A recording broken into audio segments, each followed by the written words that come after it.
Combo sama... Oh, Carmilla Cecilion sinerginya bergabung. Tuh kan bener kan God lane-nya Ruby. Ini lagi Valentine's, Ji. Oh, Makanya gitu. Carmilla sama Cecilion turun satu tim ceritanya. Jadi gitu, karena Valentine jadi harus couple juga nih. Couple juga Oh, turun ya. Oke. Tapi kita lihat bakal menuju ke game yang ketiga. Antara Evo Saigon versus Koko Esport di MDL kali di season yang kelima. Panzer bakal head to head dengan seorang Ray. Damage-nya udah lumayan sakit, tapi buat kalian semua, menurut kalian siapa yang akan mendapatkan game ketiga ini? Tulis di kolom komentar dan tag idola kalian. Let's go! Let's go, benar banget. Dan ini dia adalah pasangan Valentine kita, Ray dan juga Vel di bagian mid lane. Kita lihat Panzer dan juga Cloakon udah mulai turun ya. Udah mulai menginvasi. Oke, dan ini dia fun fact-nya dikabarkan dari Koko Esport berupa kepecahan gabungan dari Team Pulse dan juga Victim. Tapi sebelum itu kita bakal lihat akan dipanggil begitu saja. Combo bucin. Gunakan. Tapi seperti kita sudah langsung aja balik lagi ke dalam in-game ya Bang Oji. Alright, kita bakal back to the game. Dimana kali ini dari Cloakun bakal coba diganggu pergerakannya. Bad Impact sayang sekali tidak kena. Damage-nya juga ya Cecil di early game lah ya. Tamparannya itu masih tipis-tipis saja. Geli-geli aja. Geli-geli tipis saja. Masih cari stack. Tapi ternyata di depan sana ada Panzer yang siap untuk menahan semua bad impact yang dimiliki dari seorang Vel. Meanwhile, di arah bottom sepertinya Sinting berada di posisi yang kurang cukup baik ya. Dia berada terus di freeze abis-abisan sama seorang Cakim. Ya ini yang benar kita tadi bahas ya. Susah banget untuk Ruby head to head dengan Cakim. Mungkin salah satu kompensasinya adalah Koko harus meyakinkan kalau mereka bisa menang mid dan juga atasnya. Cuman itu juga bukan hal yang mudah. Turtle menit yang pertama sudah spawn. Kita lihat saja rotasi dari Aulu sudah mulai bergerak. Dan Retribution is ready. Kita lihat saja dari segi eksekusinya. Tapi dia One lebih memaksa untuk melakukan team fight nampaknya. Dia melihat ada Turtle yang dicolek-colek. Poisi juga is coming. Tapi dari FEL nggak mau terlalu terburu-buru. Memilih untuk menarik mundur ke arah Turtle-nya. Pura-pura naga. Kali ini bakal coba dihajar di luar pit Turtle. Dan ini harusnya di tangan dari seorang Evosman. Karena lihat terlalu jauh perbandingan di mana tim Koko Esport nggak bisa mendekat. Bahkan mereka di zona yang berbeda. Iya benar banget. Jadi sebenarnya cukup nyaman ya untuk mengambil Turtle yang pertama kali ini. Kita lihat belum ada commit fight. Kedua tim bermain cukup pasif dari bagian atas, bagian tengah dan juga bawah. Ini kira-kira apa ya yang kira-kira terjadi di sini, Coji? Sebenarnya untuk di early seperti ini sih masih damai banget dari 12 tim ya. Dan bahkan darah pertama pun masih belum keluar tapi sudah mulai ada inisiasi nih kan. Oke, kita lihat Nyong Blast Oh my god, permainan Walls dan Paga Perspoon didapatkan sini. Ada top point with flicker. Membuat Sinting kali ini ternyata dibalikan keadaan One Last City. Tidak Cakim. Terlalu terburu-buru. Dipasangkan kembali Ray. Itulah Mirai membunuhmu. Di mana para pemain dari tim Koko Esport akhirnya dia bisa mendapatkan poin juga. Pertukaran yang tidak adil ke menurutku. Nggak adil itu. Benar. Nggak tepat. Kurang adil. Tapi ya akhirnya First Blood 1-1 di bagian atas kali ini. Poisi melawan Pendragon. One is ready to cover Pendragon. Kali ini Poisi menggunakan Black Dragon Form mengincar ke arah One. Kamu mau kabur kemana? Lifesteal pasif benar-benar mengganggu. Tetapi untuk saat ini Poisi masih belum mau komit untuk melakukan team fight. Bertahan atas Pendragon. Lihat di arah bottom lane. Nomenon Blast dibuka kembali. Tapi nampaknya kali ini FEL masih bisa kabur di arah rumput. Itulah kenapa satu buah Lolita sangat dipentingkan di dalam team fight. Tapi untungnya mereka punya Carmilla. Mereka juga bisa melakukan sedikit penghentian terhadap Nomenon Blast yang dimiliki dari seorang Panzer. Cuma problemnya adalah tidak ada yang bisa menahan damage yang diberikan oleh seorang Cakim. Cakim di menit yang 4 dia udah punya Endless Battle bro. Gila, udah ada true damage. Dan kita lihat aja nih, karena Clint udah memegang Endless Battle. Sekarang dia tinggal ngincer gold shieldnya sih kayaknya. Dengan GB-GB-nya Lolita itu sangat-sangat possible. Di bagian atas kedua XP lane cutting bagian bawah kita lihat Sinting menerima damage. Sinting masih bisa kabur untuk sekarang. Tetapi oh my god OG apa yang terjadi? Nomenon Blast berhasil mendapatkan 2. Lihat yang overturnnya tapi terlalu terlambat. One datangkah kali ini dan ternyata lihat dibalaskan. Double kill harusnya didapatin oleh seorang One di depan sana. Lagi for triple kill. Udah mulai masuk duluan dari seorang Cloakun. Sinting di depan sana bersama dengan seorang Panzer dan this is it. One datang dan mengamuk triple kill didapatkan dengan instan di arah bottom lane. Menit kelima langsung triple kill One. Benar-benar menunjukkan taringnya di game ketiga. Game ketiga kali ini benar-benar nggak main-main. Dan lihat Koko langsung tertinggal 3.000 dalam ekonomi. Turtle pun up kali ini. Langsung aja lihat replaynya. Iya, ini balik lagi seperti tadi Bang Oji bilang bahwa sekarang untuk jungler di arah paket itu memang masih sakit sekali. Apalagi seperti Coji bilang juga bahwa di arah early game ya dengan ada James Stance membuat dia akan bisa melakukan damage semaksimal mungkin kepada lawannya. Apalagi dengan knockout strike yang kalau misalkan ada James Stance langsung kena knock up. Udah di nomain non-blast, udah tinggal bersih-bersih doang itu Pak Kuitonya. Nyapu tadi dia. Tadi benar-benar nyapu sampai bersih, sampai triple kill. Tapi lihat Pendragon harus respect, lihat damage yang diberikan dari seorang Fel. Ditampar-tampar berasa juga kata Pendragon ya. Harus benar-benar respect apa yang dimiliki dari seorang Pendragon. Tapi lihat di arah bottom lane, Sinting ingin overturn dari Cloudcon, nggak berhasil mendapatkan seorang Sinting, masih bertahan. Tapi One is coming menuju ke arah seorang Sinting, mencoba dikatingkan. Nomenan Blast telah dikeluarkan, tapi ternyata pilihan utama dari seorang FVL. Dia gak peduli apapun yang terjadi, berada di garis depan. Bukan Sinting lah pilihan utama, tapi ternyata main course-nya terhadap FVL, jungler dari tim Koko Esport. Harus hilang kedua kalinya di Land of Dawn. Dan ini bukan berita yang baik karena Koko mereka behind, semakin tertinggal. Lihat Pendragonnya sudah switching lane. Ini Pendragonnya harus berhati-hati, terutama harus diperhatikan One langsung Malefic Roar. Gue udah bilang sama Choji tadi, sempat ngobrol sama Choji. Kenapa? Gue lebih suka itemnya bukan Hunter Strike tapi Malefic. Tapi gue gak tahu One bikin Hunter Strike dulu apa enggak. Tahu gue abis War X Malefic. Langsung Malefic ya. Bocor itu, boncos banget Pak, bener. Beda ya penetration dari Dar, lihat. Sakit Gila. sekali Pak. Produser boleh item dikit Pak, bentar Pak. Abis ini mau lihat ya Pak ya. Biar kita belajar, belajar juga untuk adik-adik di rumah. Oh, langsung item kedua. Oke, betul sekali dari Bang Oji ya. Ternyata item kedua langsung menuju ke arah Malefic Roar. Kenapa gue sebenarnya lebih oke sama Hunter Strike? Karena balik lagi untuk di awal-awal Hunter Strike itu kan punya penetration yang fix untuk amount-nya berapa ya. Pertimbangannya lebih murah juga nggak sih? Pertama dari Hunter Strike itu silakan ada team fight. Oke, tapi ternyata di sini One yang tertangkap 1 versus 5 bukan hal yang baik. Shutdown telah didapatkan.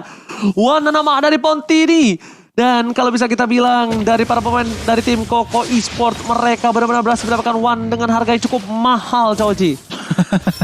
Gila, dapetin One shutdown loh, bro. Ya, tapi balik lagi sih dengan perbedaan net plus sekitar 2000 ini dari Koko Esport sepertinya sudah mulai mendapatkan momentumnya dengan secara baik sekali. Apalagi dengan adanya One ini bisa dilihat lagi level 11 sementara dari Evil udah baru level 9 itu ya. Berarti berbeda 2 level. So, kalau misalkan One sampai tumbang lagi ini baru bakal ada shifting yang lumayan besar. Oke, Retribution berhasil diamankan tapi Nomenan Blast menuju ke arah belakang. Blade dengan transform, satu Uranus sudah hilang. One is coming menuju ke arah belakang.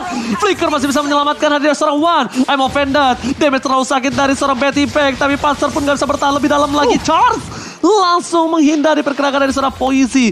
Kehilangan Ray bersama dengan seorang Pendragon bukan hal yang cukup baik untuk kedua belah tim. Tapi dari segi team fight ini masih dimenangkan oleh tim Koko Esport.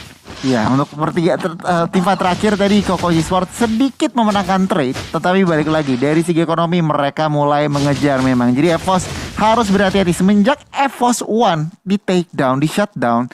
Ini benar-benar ritme dari EVOS dihentikan begitu saja. Kita lihat akankah ada yang namanya inisiasi lagi karena Ray di sini harus berhati-hati. Sakit banget dari seorang One untuk saat ini. One masih bisa survive, masih bisa mundur ke belakang dan bahkan di bagian belakang Neon 16-nya connect dan bahkan Kaguraya dan Yun yang overturn berhasil mendapatkan double kill, fail dan juga Ray harus hilang. Poisi mengincar ke arah Cloudcon. Poisi dengan Black Dragon formnya masih belum bisa mendapatkan satu member. Rumor tuker 2 member. EVOS menggunakan trade. Wow, trade yang mahal Vela ini, tapi ini menit yang ke-9, Vela aja udah mulai sakit, tapi lihat One hampir saja menangkap pergerakan dari Poisi, tapi terlalu sedikit, terlambat dikit aja, tipis banget. Kalau misalnya lebih cepat lagi, mungkin ada dash ya kan, warna merah, mungkin itu Poisi tertangkap kalau menurut aku. Setuju. Dan untuk saat ini reset lagi kedua tim. 3.000 ekonomi, 20 detik Lord yang pertama. Kira-kira apa yang dilakukan kedua tim kira-kira Cucu? Kalau dari EVOS Icon sepertinya dari tim fight-nya harus bisa lebih memaksimalkan lagi kekuatan dari Nominon Blast dan juga Yin yang Overturn. Karena dua combo itu bakal enak banget sih kalau misalnya kena kepada Koko Esports. So permainannya harus bisa ke arah ganking bersembunyi dalam bush. Sementara kalau misalnya kita dari Koko Esports, permainannya ini bisa diinisiasikan ataupun dikepalakan oleh seorang Yuzong dengan Black Dagger Formnya diikuti dengan Sinting di area belakang untuk bisa memaksimalkan garpu yang bisa dikeluarkan oleh seorang Sicilian. Dan bahkan Evilnya pun masih bisa berkontribusi dengan Power of Wax. Mereka harus respect sama Cecilian ya. Iya, itu Gak dia. tahu kenapa ya. Dia tadi Cecilnya mulu loh. Athena sih harus dibuat dari sekarang. Cecilnya mulu yang dia tadi bersinar kalau menurut gue pribadi ya. Benar-benar. Damage-nya itu besar banget dari Vel ini sendiri. Dan gimana caranya Cloud Kun ini bisa ngasih payungnya ke belakang. Dia ngeburst dari seorang Vel. At least flickernya kepake. Bener. Dia gak bisa ikut team fight. Sekarat dia harus pulang. Ya, Minimal win condition yang dia butuhkan untuk saat ini. benar. Harus tahu nih posisi si Vel ini. Dan itu juga bukan hal yang Mudah. mudah banget. Tapi kita lihat Ray dengan conceal play-nya. Menangkap terlalu offside kah karena member dari Poisi Voice. udah berubah menjadi naga. Blade akan transform menjadi kerugian untuk tim Koko Esports. Kenapa? Karena mereka tidak ada bala bantuan kembali. Poisi sudah tidak ada naga, ini saatnya mereka untuk melakukan team fight. Mereka memaksa untuk menuju ke arah Bapak Lord yang terhormat. Dan betul sekali Wan melihat kesempatan kecil itu dan bakal coba diamani dengan cukup tegas. Tapi nampaknya Sinting berada di garis depan bersama dengan FEL. Wan udah mulai tertangkap tapi langsung Retribution diamankan oleh seorang Koko Esports. Evil berhasil mendapatkan satu buah Lord yang terhormat. Wana nama dari Pontini. Retri Mas Eko ya guys ya. Dan untuk saat ini EVOS mereka, what happened tadi? Ketinggalan salah kalkulasi. Oke, Ray-nya ditumbangkan tetapi untuk saat ini Lord akan jatuh kepada tentunya Koko Esports. Ini benar-benar gue masih shock. Well, kalau Nice menurut play gua- banget dari Evil. Kalau menurut gue gini sih, mungkin dengan kejutan dari Aulus Racing ya, dia lari tiba-tiba datang mengeluarkan Retribution dan juga ultimate-nya, ya udah langsung aja Lordnya bisa diambil dengan frame yang benar-benar pas banget, dimana tadi hampir aja dari One yang bisa mengambilnya. Oke, it's okay, no problem. Kali ini lihat dari Koko Esports, mereka coba untuk mendominasi laning di arah bottom lane karena Lord bergerak bebas di arah bottom lane. Tersisa Cakim sama dengan Panzer. Cloud Kun harus mencari keberadaan Vela ini dimanapun dia berada. Destroy satu turret tambahan. Ini lihat EVOS mereka tidak mau lebih. Langsung ada Nanda yang dikeluarkan dari depan sana dan bahkan mereka datang menuju ke arah seorang Cakim. Kehilangan seorang Panzer dan bahkan hingga Overturn yang menyatukan menjadi satu tapi ternyata bukan menjadi hal yang baik. One is coming, sedikit terlambat, terperangkap di zona nyaman. Wana nama dari Ponti harus kabur dan berhasil untuk menghindari cekatan dari tim Koko Esports. Koko Esports masih berdiri dengan 5. Lihat 3 member saja tetapi One masih bisa melakukan killing spree. Oke, di shutdown begitu saja tetapi mampu. EVOS Icon masih bisa defend dari serangan-serangan Koko Esports. Shutdown didapatkan oleh para pemain dari tim Koko Esports dan bahkan dengan satu ward yang belum di-enhance, mereka mendapatkan keuntungan maksimal kalau menurut gua. Iya, satu Ini dia gitu. replaynya, silakan. Iya, ini maksimal banget keuntungannya karena kenapa? Inhibitor turret di arah bottom sudah hancur dan di sini Choji notice bahwa combo dari Aulus dan juga Yuzong ini benar-benar efektif sekali dengan dia udah mulai maju. Tapi lihat Yuzongnya memberikan slow juga, Aulusnya juga memberikan damage dari Power of X dan pada akhirnya One pun tershutdown padahal baru aja dapat killing spree. Tapi ini dia dari itemnya kita bisa melihat ke arah paket terlebih dahulu udah mulai ada 2 digit dengan 10.000 gold yang sudah diterima dan lagi menuju ke arah immortality untuk asuransinya. Itemnya sudah ada Hunter Strike dan ditambah lagi dengan Malefic Roar dan juga War Axe membuat 3 item ini adalah 3 item penetration yang dibutuhkan untuk bisa menembus defensive side dari teman-teman Koko Esports. Contohnya dari Ruby-nya dengan Dominance of Ice, begitu juga dengan dari Yuzongnya dan sama juga dari Dominance of Ice. Ini cukup menarik ya. Iya. Masih Ice Queen One juga build dari Sicilian. Iya, sementara kalau misalkan kita lihat dari Aulusnya juga udah mulai full item juga. Mungkin item terakhirnya akan menuju Wan ke yang arah Blade of Despair. Wan yang bakal di-geng, tapi kali ini kita lihat apakah Wan berhasil melakukan buying time. Tapi lihat langsung ada Emo Vendor dan bahkan terperangkap. Wan dan nambah dari Podini. Tergeng dari bottom lane. 4 player mereka fokus menuju ke arah sarang Wan. Dan ini adalah saat yang tepat untuk tim Koko Esports mendapatkan Lord. Kehilangan Wan membuat salah satu permainan dari tim EVOS di garis depannya agak sedikit tumpul. Walaupun mereka memiliki Pendragon, tapi nampaknya mereka masih mau lebih. I'm offended dari Sinting masih cooldown dan sudah kembali lagi ada Damanan Blast. Berhasil mendapatkan 2 Yang Overton dan Pakat Devil. Immortality-nya sudah pecah. Dibalikan kembali keadaannya. Damage dari Panzer masih bisa ditahan, tapi ternyata Cakim dari dalam pit Lord melakukan free dan looking for double kill.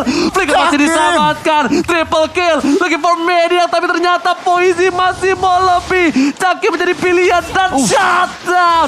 Cakim must down. Cakim berhasil membaik time, membalikan keadaan atas tim Koko Esports. Cakim, bocah kecil berhasil mendapatkan triple kill dan bahkan buying time. Bener banget Ji, itu adalah poin penting dan saat ini reset lagi dan lagi. Nice job dari Poisi juga, dimana dia Black Dragon 4 meskipun sekarat, dia memperhitungkan dia bisa men-take down seorang Cakim dan itu dia Cakim. Cakim udah gak punya apa-apa lagi. Cakim udah gak punya flicker. Udah habis. Setidaknya Poisi worst case-nya banget tadi ya. Sadar, iya. Worst case-nya tadi itu Tukeran, dia pecah sama. immortal. Iya, Dia benar. nggak mati, tapi tetap cuan. Ya. Immortalnya tapi pecah. Itu udah worst case banget. Tapi Benar. kali ini kita lihat di mana Poisi berada di garis depan. Team fight kali ini bakal lebih adil, 5 versus 5. Wan bakal coba untuk mencari ke arah belakang. Poisi sudah berubah menjadi sebuah naga, tapi lihat Cloudkun melingkar ke arah belakang. Cloudkun kali ini masih bertahan hidup, tapi lihat Lordnya bebas. Wan akankah mencari colong 1 buah poin. Lord nampaknya nggak bisa masuk lebih dalam. Lord berhasil diamankan. Panzer pun tertangkap di depan sana. Kehilangan Panzer ini bencana untuk EVOS Icon. Koko Esports menunjukkan taringnya di game kali ketiga kali ini. Lord marching di bagian bawah, 5 member. One harus berhati-hati. Conceal plate. Oh my god, I'm Oh offended my dan bahkan Wombo Combo Jombro. EVOS Icon kehilangan 3 pemainnya. Ini the real bencana. Mereka tersisa Cakim dan juga Pendragon. Cakim tanpa adanya frontliner dia nggak bisa melakukan free hit. Sedangkan Vela ini dengan stack yang sudah lumayan banyak. Poisi nggak beli apapun yang terjadi. Cakim udah nggak punya flicker dan langsung dihantam. Dan that's it. Koko Esports take the game. Koko Esports menumakan auman EVOS Icon One dan kawan-kawan harus tunduk di hadapan Poisi. River sweep di game kedua dan game ketiga. What a game, what a match. Resmi 1 baris dari caster prediction hari ini salah semua. Sebaris loh. Sebaris Sebaris loh. Sebaris.